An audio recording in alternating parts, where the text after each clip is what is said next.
Being diagnosed with a genetic disease is shocking for a lot of people. Fortunately, there are red flags that can calculate your risk years before any diagnosis is made. Kevin Sweet is an associate clinical professor of human genetics at The Ohio State University and a genetic counselor. When patients come to him to assess their risk factors, he sifts through their personal and family medical records, looking for certain patterns. Take, for example, hereditary cancers. Some of the red flags for hereditary cancer in a personal or family history might be young age of diagnosis. So most individuals diagnosed with, say, breast cancer are in their 60s and 70s. But if an individual is diagnosed under age 45, that sends up a red flag. Or if there's multiple generations of individuals affected. After diving through the medical history, Sweet uses all the data to build a risk assessment for the patient. If they seem to have a high probability of developing a specific condition, Sweet will then offer genetic testing. This process looks for mutations or variants within DNA to either make a diagnosis or clarify their specific risk factors. As a genetic counselor, Sweet helps patients navigate through all of this new information. Meaning, well, if you are at increased risk, what does that mean? What steps might one be able to take? What are you doing currently for your screening and prevention? And then also in a larger scheme, how might this apply to other family members? So genetic counseling is kind of, in the area of cancer, which I do, a little more focused on risk assessment and actions and even prevention and treatment. Genetic counseling in other areas, like, for example, there's genetic counselors that do prenatal. Well, that's a different type of more acute crisis counseling. The U.S. Bureau of Labor Statistics report that there's around 3,000 licensed genetic counselors in the U.S. They each have different specialties, such as heart disease or neurology. Colleen Jodarski is a prenatal genetic counselor at the National Institute of Allergy and Infectious Diseases. She recently published an article in the Journal of Community Genetics that discusses how genetic counselors should tailor their approach based on the specific disease. For example, XYY syndrome. XYY is a sex chromosome aneuploidy. And so we all have chromosomes, which are what package our genetic information. And normally we have 46 total, so 23 pairs. And the sex chromosomes are what determine biological sex. And so individuals who have inherited an extra Y chromosome from their dad. The symptoms of XYY are primarily cognitive. Many boys experience language and motor delays, as well as behavioral challenges such as ADHD or autism. There are some physical characteristics like tall stature.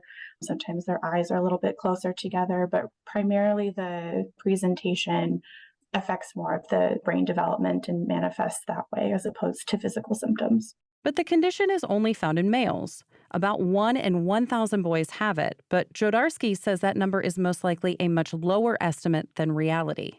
It's probably more prevalent because we're realizing now that there's a greater spectrum and we're screening for it more routinely in pregnancy as well. So people are finding out, whereas in the past, they would only find out if there was a presenting issue, and that led them to seek care. While genetic counseling has been around for decades, the field is just now starting to explode. In fact, the Bureau of Labor Statistics says it's projected to grow 18% in the next 8 years, which is much faster than the average occupational rate. Sweet hopes that genetic counseling becomes a common practice for everyone, especially those who have questions about their health risks. Maybe there's something in the family, whether it be cancer, heart disease, or Parkinson's disease, or diabetes. And just not only learning more about your risk, but again, maybe action steps you can take. So in some ways, almost any individual might benefit, but definitely folks that, again, there might be some red flags. Sweet says that combing through family history is usually a great first step.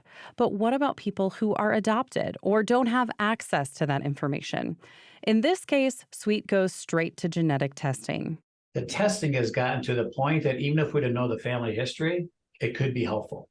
So we know that there are certain genes that cause increased risk for hereditary breast cancer.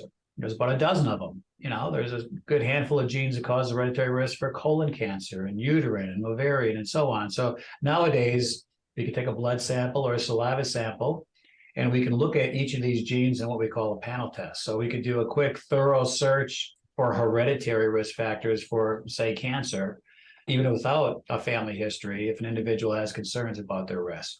Unfortunately, we don't yet have one test that can assess a person's risk for everything from cancer to cystic fibrosis. Sweet hopes that we'll be able to look at these various genetic data points in the future, but the current tests are much more specialized. We don't have one catch-all test, but at some point in the future, this testing will become more widespread. It will become more commonplace. And it will be able to help individuals, again, not just for a lot of these common diseases like cancer and heart disease, but also rare diseases, and even potential genetic determinants for reactions to medications. How you might respond to a certain cholesterol medication or a blood pressure medicine could be determined in your genetic makeup. And those types of tests will become available, I highly suspect, within the next 5, 8, 10 years. For now, Sweet recommends talking with your primary physician to see if you're a good candidate for genetic counseling, especially if you're pregnant.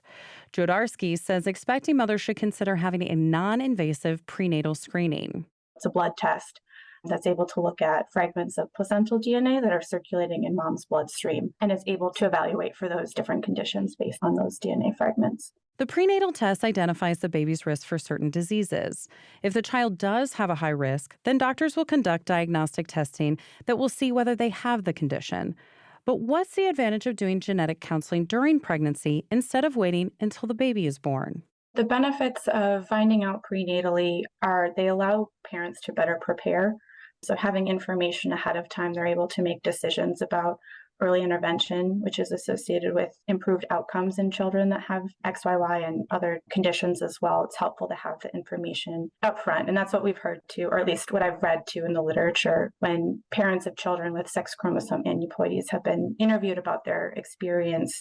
Wanting to have that information up front is helpful in planning and seeking out those opportunities for their children. Every state offers early intervention programs that are publicly funded.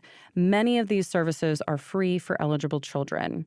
Jodarski says these courses can be especially beneficial for kids with XYY to help them with early language and motor skill delays. Once you're in the school age, it's individualized education programs, so having an IEP, being able to get assistance with learning. Genetic counselors are there through this whole process to continually bridge the gap between the diagnosis and the intervention strategies. And so the goal ultimately is to refer people to like a pediatric genetic specialist or genetic counselor just to be able to help, come alongside families and help them feel like they're not alone in navigating this diagnosis. Because that was something I came across both in the literature and anecdotally when speaking with families about their experience. Before Jodarski's recent review on XYY syndrome and genetic counselors, the last paper of its kind was published in 2002. And so a lot has changed since then, and as far as our understanding, and the biggest thing being the variability of the XYY phenotype. So realizing that there's a much broader spectrum than what we've seen historically in the literature too, because typically what gets published right away is the most severe cases, because that's what's coming to people's attention. But Jodarski wanted to provide a complete look at the condition. She hopes this review gives healthcare providers a better understanding of XYY syndrome and provides a roadmap of how to approach the patients and families dealing with this condition. There is greater uncertainty given that we're realizing the variability of this phenotype, but helping families by providing anticipatory guidance and things to look out for when counseling primarily motivated this. The more we learn about genetic causes of disease and actions we can take to potentially help lower risk, I kind of look at that as potential benefit for society in general. Sweet says that as the field grows, genetic counseling is becoming more accessible, especially now that the cost of testing is going down. Some of the breast cancer genes were patented. So it used to be $3,000-$4,000 to look at 2 breast cancer genes. Well, now for $250, with or without insurance, we can look at the whole range of hereditary cancer genes in one panel test. So it's become more cost effective in cancer genetics, and we can do more with it. In fact, you can take the very first steps in the comforts of your own home. Sweet is the director of the Family Risk Health Calculator, which is an online tool developed by The Ohio State University. It's a free website that assesses a person's risk for cancer and coronary heart disease. So if you have a concern or have interest about, well, is my family history of cancer or heart disease something I should be concerned about? Should I consider having genetic counseling and testing at whatever age? If you're a teenager or in your 20s or in your 60s, you can go to this free website, put in your personal or family history. So if you've been diagnosed with cancer or if you have a family history of cancer or heart disease, And we've developed risk assessment algorithms that are in the background, and they assess risk, and then they compute what your risk is. Are you at elevated risk? Is there something there, some red flags for those two diseases that maybe you would benefit from genetic counseling and testing? So really at any given age, you could learn more about your risk by using some of these family history tools. You can find more information about Kevin Sweet, Colleen Jodarski, and all of our guests on our website, radiohealthjournal.org. Our writer-producer this week is Kristen Farah. Our executive producer is Amira Zaveri. I'm Elizabeth Westfield. This segment is brought to you by Capital One. With one of the best savings rates in America, banking with Capital One is the easiest decision in the history of decisions. That's banking reimagined. What's in your wallet? Terms apply. See CapitalOne.com/bank for details. Capital One, N.A., member FDIC. Coming up next week on Radio Health Journal. As a conservation biologist, you're often concerned with eating too much. But it occurred to me that maybe we could flip the script a bit and think about ways that we could use our appetite in a good way. Can changing your diet save endangered animals? Then, is the average American diet killing us? The bulk of the evidence really supports that these foods are detrimental for our health and may increase the risk for obesity and chronic diseases. All that and more on Radio Health Journal. I'm Nancy Benson, host of Radio Health Journal. If you enjoy listening to Radio Health Journal, you'll also like our sister show, Viewpoints, which covers a wide array of topics from education to history to the environment. Here's a preview of what they're covering this week on Viewpoints. I was very, very fortunate to work with some of the top chefs and pastry chefs in Boston and in New York, and that really helped me build a very strong foundation. It's never too late to follow your passion. Then, in the last 4 years, we've seen an unprecedented rise in sports betting. Nearly more than 30 states have now legalized some form of sports betting, either in person or through mobile sports betting application. The all-too-accessible world of online sports betting.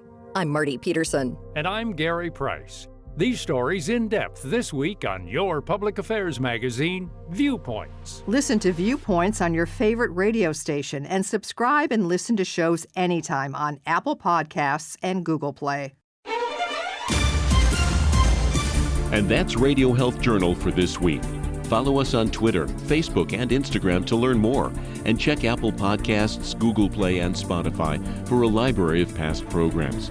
Plus, you'll always find previous segments and information about our guests at radiohealthjournal.org. Join us again next week for another edition of Radio Health Journal.